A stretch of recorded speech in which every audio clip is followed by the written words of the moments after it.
Hi everyone. இந்த வீடியோவில் நம்ம editorial Hindu news paper, times now news பேப்பரில் உள்ள எடிட்டோரியலை தமிழில் பார்க்க போகிறோம். உங்களுக்கு ஈஸியாக நான் எக்ஸ்பிளைன் பண்ணுறேன். வாங்க வீடியோக்குள்ளே போகலாம். இன்றைக்கி நம்ம என்ன பார்க்க போகிறோம்னா பிஎம் ஸ்ரீ ஸ்கீம்ஸ் பற்றி தான் பார்க்க போகிறோம். இது ரீசெண்டாக நம்ம ஆர்டிக்கலாக ஹிந்து நியூஸ் பேப்பரில் வந்திருக்கு.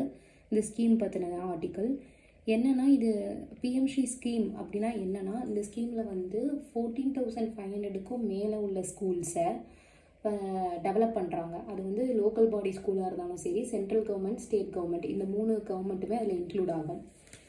அதில் வந்து சென்ட்ரல் கவர்மெண்ட், அப்புறம் வந்து ஸ்டேட் கவர்மெண்ட், அப்புறம் வந்து லோக்கல் பாடிஸ், இது எல்லாருமே இன்க்ளூட் ஆகும். இந்த ஸ்கூல், இதில் உள்ள இந்த இதில் வர எல்லா ஸ்கூலுமே இந்த ஸ்கீமுக்கு இன்க்ளூட் ஆகும். இதில் நம்ம தமிழ்நாட்டில் இருந்து 45 கேந்திர வித்யாலயா ஸ்கூல் வந்து செலக்ட் ஆகிருக்கு. இதில் என்னென்னா, ஏன் இந்த ஸ்கீம் வந்து ரீசெண்டாக நியூஸில் இது பண்ணுறாங்கன்னா, பார்லிமெண்ட்ரி ஸ்டாண்டிங் கமிட்டின்னு ஒரு கமிட்டி இருக்குது. அதுவே 2 டைப் ஆஃப் கமிட்டி உண்டு. ஸ்டாண்டிங் கமிட்டின்னு ஒன்று உண்டு, இன்னொன்று அடாக் கமிட்டின்னு உண்டு. ஸ்டாண்டிங் கமிட்டி வந்து பெர்மனன்ட் கமிட்டிஸ், அடாக் கமிட்டி வந்து டெம்பரவரி கமிட்டி. இது லோக்சபாவுக்கும் இருக்கும், ராஜ்யசபாவுக்கும் இருக்கும் தனித்தனியாக. இந்த ஸ்டாண்டிங் கமிட்டி தான் எல்லாத்தையும் வந்து கண்ட்ரோல் பண்ணும், என்கொயரி பண்ணும், என்னென்ன மெஷர்ஸ் கொண்டு வந்திருக்காங்க, என்னென்ன ஸ்கீம் கொண்டு வந்திருக்காங்கன்னு சொல்லி கவர்ன் பண்ணுவாங்க. அதை கவர்ன் பண்ணுறதுக்கு ஒரு கமிட்டி தான் ஸ்டாண்டிங் கமிட்டி. இந்த ஸ்டாண்டிங் கமிட்டி என்ன சொல்லியிருக்குன்னா, நீங்கள் வந்து சர்வசிக்ஷா அபியான் அப்படிங்கிறவங்க தான் ஸ்கூலுக்கு ஃபண்டு கொடுப்பாங்க. அவங்க வந்து கண்டிப்பாக தமிழ்நாடு, கேரளா, வெஸ்ட் பெங்காலுக்கு நிறுத்தி வச்சிருக்க ஃபண்டை கண்டிப்பாக நீங்கள் கொடுக்கணும். அவங்க NEP 2020 ஃபாலோ பண்ணாததுக்காண்டி நம்ம வந்து செல்ஃபிஷாக திங்க் பண்ணக்கூடாது. கண்டிப்பாக அவங்களுக்கு ஃபண்டை வந்து திருப்பி கொடுத்துடணும் அப்படின்னு இருக்காங்க. ஏன்னா நம்ம நேஷ்னல் எஜுகேஷன் பாலிசி 2020 ஏன் ஃபாலோ பண்ணலன்னா, நமக்கு வந்து நீட் வேண்டாம் அப்படின்னு சொல்கிறோம். பட் சென்ட்ரல் கவர்மெண்ட் நீட் கண்டிப்பாக இருக்கணும் அப்படின்னு சொல்கிறாங்க. அந்த ஒரு ரீசன்காண்டி நம்ம NEPயை ஃபாலோ பண்ணலை. அதுவும் இல்லாமல் ஹிந்தியும் ரொம்ப கம்பல் பண்ணுறாங்க. அந்த ஹிந்தியும் நம்மளுக்கு வேண்டாம் அப்படின்னு சொல்லி நம்ம NEPயை ஃபாலோ பண்ணலை. இதுக்காண்டி இவ்வளோ கோடி ரூபாய் நம்ம ஸ்கூலுக்கு கொடுக்க வேண்டிய ஃபண்டை ஸ்டாப் பண்ணி வச்சுருக்காங்க. இதை கண்டிப்பாக கொடுக்கணும் அப்படின்னு சொல்லிட்டு பார்லிமெண்ட்ரி ஸ்டாண்டிங் கமிட்டி வந்து சொல்லியிருக்காங்க. எஜுகேஷன் யூனியன் மினிஸ்ட்ரிக்கு வந்து நீங்கள் கண்டிப்பாக இந்த ஃபண்டை இந்த ஸ்டேட்ஸ்க்கு கண்டிப்பாக கொடுத்து தான் ஆகணும் அப்படின்னு சொல்லிட்டு. இதுதான் பிஎம் ஸ்ரீ ஸ்கீம் பற்றின ஆர்டிக்கல். இப்போ ரீசெண்டாக ஹிந்து நியூஸ் பேப்பரில் வந்திருக்கு. இதுக்கு சம்மந்தப்பட்ட கொஸ்டின்ஸ் கண்டிப்பாக இருக்கலாம். இது எப்போ கொண்டு வந்தாங்க? முதல்ல பிஎம் ஸ்ரீனா என்ன? பிஎம் ஸ்ரீங்கிறது வந்து PM school for rising India. அப்போது ஸ்கூல்ஸை வந்து மேம்படுத்துறதுக்காக இது வந்து September 7, 2022 வந்து கொண்டு வந்திருக்காங்க. டேட் ரொம்ப இம்பார்ட்டன்ட். September 7, 2022 கொண்டு வந்திருக்காங்க. இந்த ஸ்கீமில் வந்து யார் ஃபண்டை அலோகேட் பண்ணுவாங்கன்னா, சமக்ர சிக்ஷா அபியன் அப்படிங்கிறவங்க வந்து ஃபண்டை அலோகேட் பண்ணுவாங்க. இவங்க ஸ்டாப் பண்ணி வச்சுருக்க ஃபண்டை நமக்கு திருப்பி கேட்குறோம், திருப்பி கொடுங்கன்னு சொல்லி கோர்ட்டில் தீர்ப்பு வந்திருக்கு. யார் சொல்லியிருக்காங்கன்னா, ஸ்டாண்டிங் கமிட்டி வந்து பார்லிமெண்ட்ரி ஸ்டாண்டிங் கமிட்டி வந்து சொல்லியிருக்காங்க. இதுதான் இந்த ஆர்டிக்கல் சம்மந்தப்பட்ட பாயிண்ட்ஸ். நெக்ஸ்ட்டு நம்ம பார்க்க போகிறது என்னென்னா, ஞானபீட விருது. ஞானபீட விருது நம்மளுக்கே தெரியும், இலக்கியத்தில் கொடுக்கக்கூடிய முக்கியமான உயரிய விருது வந்து ஞானபீட விருது. இந்த விருது வந்து 59th ஞானபீட விருது, 59வது ஞானபீட விருது யார் வாங்கியிருக்காங்கன்னா, வினோத்குமார் சுக்லா அப்படிங்கிறவங்க தான் வாங்கியிருக்காங்க. சத்தீஸ்கர்லேருந்து ஃபஸ்ட்டு வாங்குகிற முதல் நபர் வந்து வினோத்குமார் சுக்லா தான். இவர் வந்து எந்த இதுக்காண்டி வாங்குறாங்கன்னா, ஹிந்தி லிட்ரேச்சருக்காக வாங்குறாங்க. இந்த ஞானபீட விருதில் என்ன கொடுப்பாங்க, ப்ரைஸ் அமௌண்ட்டாக என்ன கொடுப்பாங்கன்னா 11 lakhம், அது போக பிரான்ஸ் ஸ்டாச்சு. அந்த பிரான்ஸ் ஸ்டாச்சுவில் வந்து வாக்தேவி இல்லை சரஸ்வதி உருவம் வந்து பொறிக்கப்பட்டிருக்கும். அந்த ஸ்டாச்சுவை கொடுப்பாங்க. ஞானபீட விருது வந்து 1961 வந்து கொடுக்க ஆரம்பித்தாங்க. பாரதிய ஞானபீத் அப்படிங்கிறவங்கள உயர்த்த விதமாக இந்த ஞானபீட விருது வந்து கொடுக்குறாங்க. இதோடைய ஃபர்ஸ்ட் வின்னர் யாருன்னா, சங்கர குரூப் அப்படிங்கிறவங்க ஓடக்குழல் அப்படிங்கிற நாவலுக்காண்டி, இது வந்து நாவல், அந்த நாவலுக்காண்டி மலையாள ரைட்டர் இவர் 1965 வந்து வாங்கியிருக்காங்க. இந்த விருது வந்து இப்போ தான் ஸ்டார்ட் பண்ணியிருக்காங்க, இம்ப்ளிமெண்ட் பண்ணது இப்போது. ஆனால் வாங்கினது வந்து ஃபஸ்ட்டு வின்னர் வந்து சங்கர குரூப் தான். இந்த விருதில் எத்தனை லாங்குவேஜஸ் வரும்னா, 8th கான்ஸ்டியூஷனில் சொல்லியிருக்க 22 லாங்குவேஜஸ்க்கும் ப்ளஸ் இங்கிலீஷ்க்கும் வந்திருக்கும். இங்கிலீஷ் வந்து நம்மளுக்கு அஃபிஷியல் லாங்குவேஜ், அதுவும் ப்ளஸ் 22 லாங்குவேஜஸ்க்குள்ள இதுவும் அந்த கான்ஸ்டியூஷனில் வரக்கூடிய 22 லாங்குவேஜஸும் அந்த இதில் இன்க்ளூட் ஆகிருக்கும்.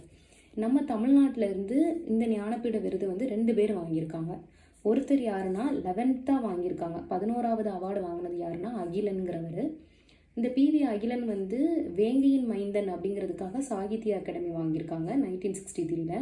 இவருடைய நூல் எதுக்கு வந்து ஞானபீட விருது கிடச்சிச்சுன்னா சித்திரப்பாவை அப்படிங்கிறதுக்கு 1975 வந்து ஞானபீட விருது கிடச்சிச்சு. அப்புறம் இவர் தான் முதல்ல தமிழ்நாட்டில் இருந்து வாங்கின அகிலன் தான் முதல்ல வாங்கினது ஞானபீட விருது.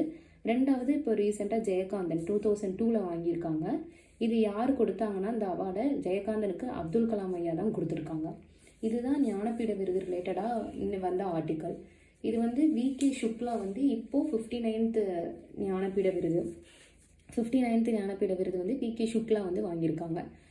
இப்போ ரீசெண்டாக ஞானபீட விருதை பற்றி இவ்வளோ இது நம்மளுக்கு ஆர்டிக்கலில் கொடுத்துருக்காங்க. நெக்ஸ்ட்டு நம்ம பார்க்க போகிறது என்னென்னா வேர்ல்டு டிபி டே March 24. நம்ம எல்லாத்துக்குமே தெரியும் டிபியை 2025 வந்து தமிழ்நாட்டில் ஒழிக்கணும்னு சொல்லி டார்கெட் வச்சுருக்காங்க. 2025 இந்தியாவில் ஒழிக்கணும்.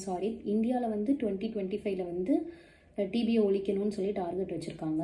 வேர்ல்டில் 2030 வந்து ஒழிக்கணும்னு சொல்லிட்டு நம்ம யூஎன் வந்து கோல் வச்சுருந்தாங்க.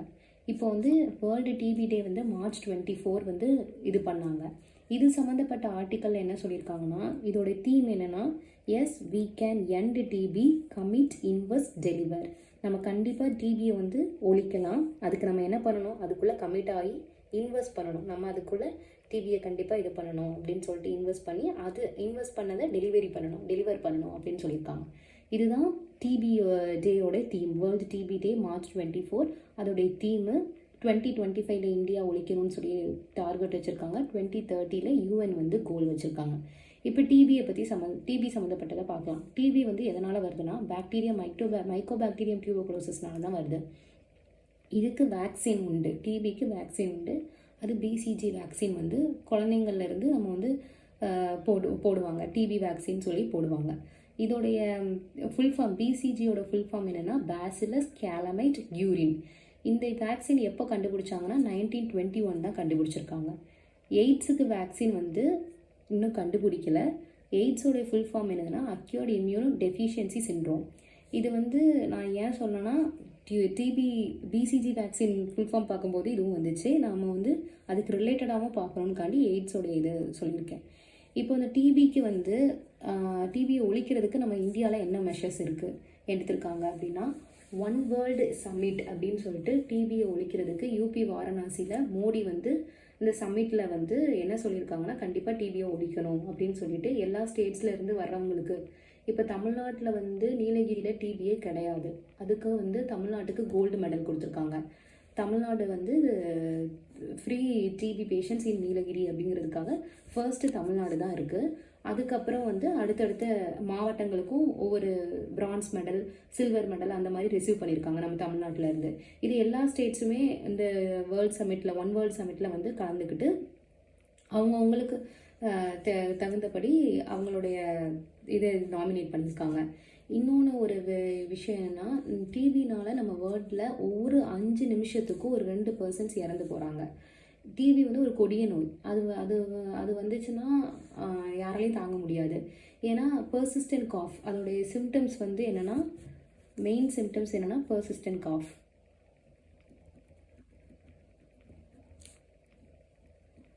பர்சிஸ்டன்ட் காஃப் இருக்கும். இப்போ நம்மளால் கொஞ்ச நேரம் காஃபே தாங்க முடியாது. கண்டினியூஸாக காஃப் பண்ணிக்கிட்டே இருப்பாங்க. இந்த டிபி பேஷண்ட்ஸ் வந்து ரொம்ப கஷ்டப்படுறாங்கன்னு சொல்லிட்டு அவங்களுக்கு வந்து நம்ம இந்தியாவில் இன்னொரு ஒரு ஸ்கீமும் கொண்டு வந்தாங்க. அது எப்படின்னா மந்த்லி 1000 rupees வந்து அவங்களுக்கு அலோகேட் பண்ணுவாங்க அந்த டிபி பேஷண்ட்ஸ்க்கு. ஒரு நாளைக்கு நம்ம வேர்ல்டில் 1150 பேர் வந்து இறந்து போகிறாங்க, டெத் ஆகுறாங்க. இதுதான் டிபி சம்மந்தப்பட்ட நியூஸு. இப்போது ரீசெண்டாக March 24 வந்து வேர்ல்டு டிபி டேனால் இது எக்ஸசைஸ் நேவல் எக்ஸசைஸ்லாம் சைன் பண்ணியிருக்கு மற்ற கண்ட்ரீஸை விட. இதில் இம்பார்ட்டண்ட்டான இப்போ ரீசெண்டாக நியூஸில் படித்த மிலிட்ரி எக்ஸசைஸை பற்றி நம்ம இப்போ பார்க்கலாம். யுத்த அபியாஸ் வந்து யூஎஸ்க்கும் இந்தியாவுக்கும் உள்ள மிலிட்ரி எக்ஸசைஸ். கோப் இண்டியா அப்புறம் வஜ்ர பிரஹார் இந்த 3மே வந்து யூஎஸ்க்கு இந்தியாவுக்கும் உள்ள மிலிட்ரி எக்ஸசைஸ். அதுக்கப்புறம் பங்களாதேஷில் வந்து சம்பிரிதி, மித்ரா சக்தி, சிலினெக்ஸ் அப்படிங்கிறது வந்து ஸ்ரீலங்கா கூட. அப்புறம் மைத்ரி வந்து தாய்லாந்து, கருட சக்தி சமுத்ரா வந்து இந்தோனேஷியா, வருணா வந்து ஃப்ரான்ஸ். வெறும் சக்திங்கிற எக்ஸசைஸும் ஃப்ரான்ஸ் கூட தான் நம்ம வச்சுருக்கோம். அப்புறம் தர்மா கார்டியன் ஜப்பான் கூட, சூரிய கிரான் ஹேண்ட் இன் ஹேண்டு. சூரிய கிரான் வந்து நேபாள் கூட இந்த மிலிட்ரி எக்ஸசைஸ் வந்து நம்ம வந்து இது பண்ணுறோம். ஹேண்ட் இன் ஹேண்ட் அப்படிங்கிறது வந்து சைனா கூட. சைனா கூட இப்போ நம்மளுக்கு ரீசெண்டாக நிறைய பிரச்சனை இருந்திருக்கு. ஆனாலும் நம்ம மிலிட்ரி எக்ஸசைஸ் சைனா கூட பண்ணுறோம். இது வந்து கொஸ்டினில் கேட்கலாம், நம்ம ஹேண்ட் இன் ஹேண்டுங்கிற எக்ஸசைஸ் வந்து இந்தியாவுக்கும் எந்த நாட்டுக்கும் அப்படின்னு சொல்லி கேட்க வாய்ப்பு இருக்குது. ஏன்னா நம்ம வந்து என்ன நினைப்போம், சைனாக்கும் நம்மளுக்கும் ஃபைட் நடக்கிறதுனால எந்த வாய்ப்பும் கிடையாது நம்ம மிலிட்ரி எக்ஸசைஸ் அவங்க கூட வச்சுக்கிறதுக்குன்னு. ஆனால் பட் அது ராங்க. ஹேண்ட் இன் ஹேண்ட் அப்படிங்கிறது வந்து சைனா கூட உள்ள மிலிட்ரி எக்ஸசைஸ். இந்த 14 மிலிட்ரி எக்ஸசைஸும் இப்போ ரீசெண்டாக நியூஸில் வந்தது.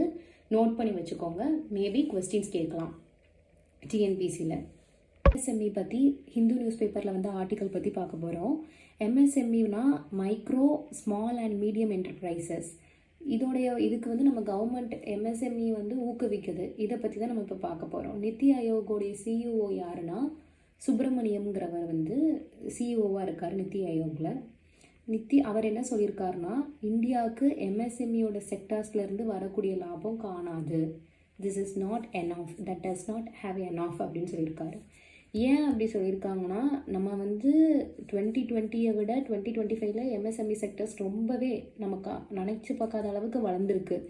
இருந்தாலும் இட் இஸ் நாட் எனாஃப் அப்படின்னு சொல்லி நித்தி ஆயோகோடைய சிஇஓ வந்து ரீசெண்டாக நியூஸ் பேப்பரில் சொல்லியிருக்கிறது தான் ஆர்டிக்கலில் போட்டிருக்காங்க.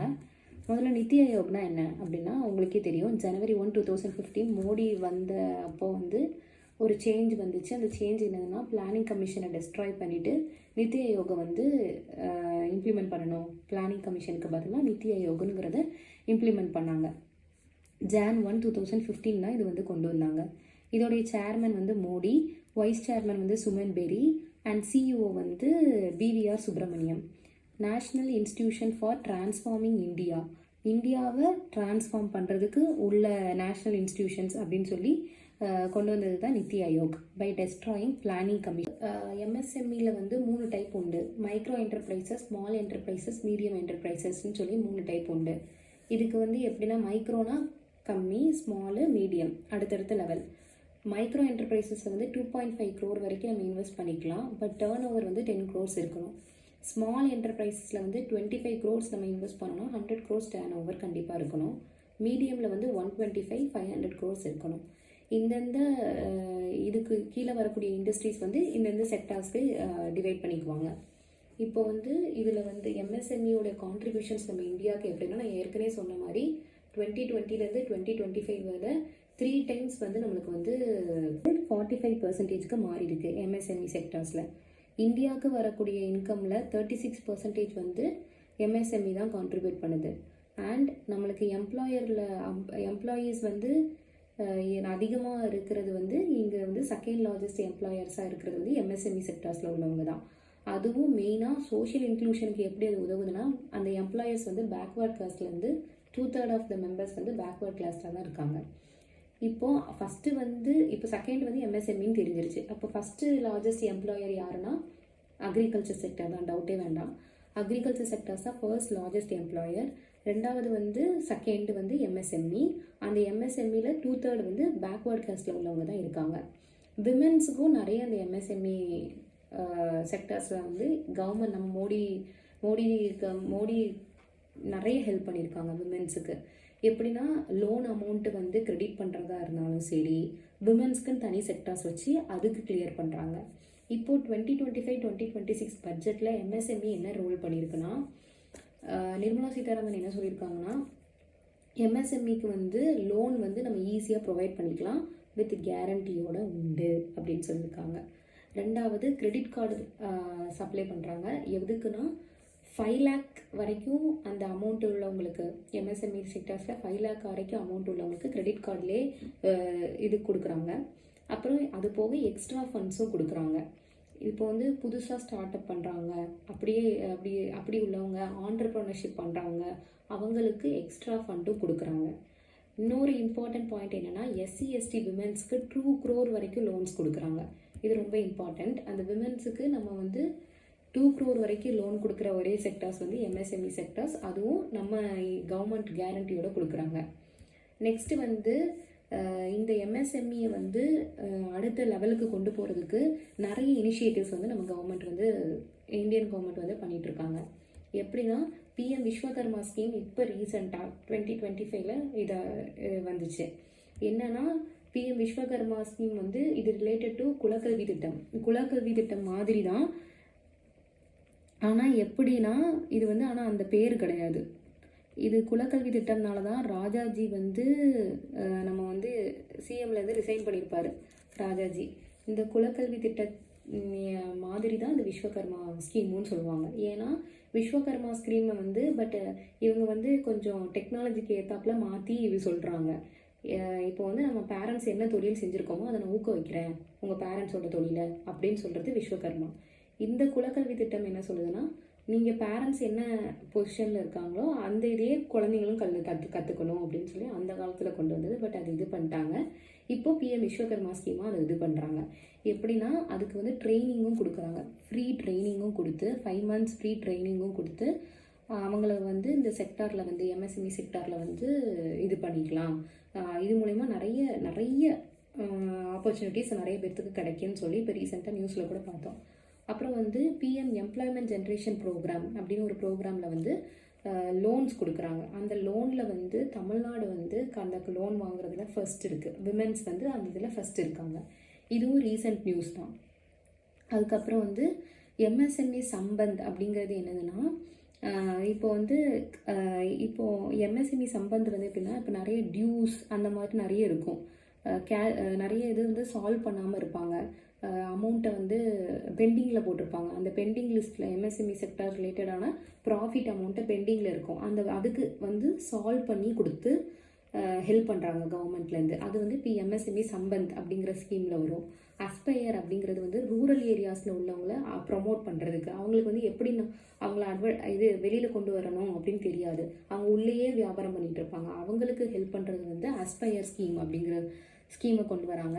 இன்னொன்று இம்பார்ட்டண்ட் ஒன்று என்னதுன்னா டிஜிட்டலைசேஷன் என்னதுன்னா, நிறைய போர்ட்டல்ஸ் கொண்டு வந்திருக்காங்க. இப்போ வந்து நம்ம எடுத்து பார்த்தோன்னா நம்ம மெயிலுக்கே நிறைய போர்ட்டல்ஸ் அதுக்கு ரிலேட்டடாக வரும். கவர்மெண்ட் போர்ட்டல் இது கவர்மெண்ட் போர்ட்டல் இது மூலமா நீங்கள் வந்து பிஸ்னஸ் பண்ணலாம், ஆண்டர்ப்ரனர்ஷிப் பண்ணலாம் அப்படின்னு நிறைய கொடுப்பாங்க. லோன்ஸும் கொடுப்பாங்க. அதிலிருந்து நம்ம தமிழ்நாட்டிலே நிறைய பேர் பண்ணிகிட்ருக்காங்க. நான் பண்ணலாம், யார் நினச்சாலும் பண்ணலாம். அவங்களுக்கு அந்த இதை பற்றி நிறைய தெரிஞ்சிருக்கணும். அதுக்கு ட்ரைனிங்கும் நம்ம கவர்மெண்ட்டில் கொடுக்காங்க. நிறைய வேலைவாய்ப்பு வந்து நம்ம வந்து இல்லைன்னு சொல்கிறோம். நிறைய பண்ணிட்டு தான் இருக்காங்க.